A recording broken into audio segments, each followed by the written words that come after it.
2025年度施政報告，施政重點促交流、擴開放、共繁榮，更好融入國家發展大局。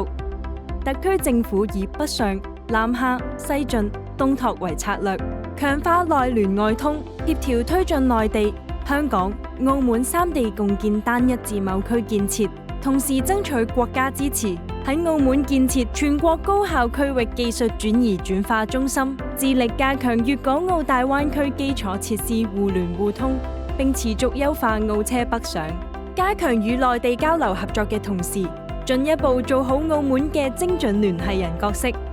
不斷豐富作為中葡平台嘅內涵，加大推動與歐洲、葡西語國家等嘅國際交流，深化國際交往合作，以及加強一基地建設，打造中西文明交流互鑒嘅重要窗口。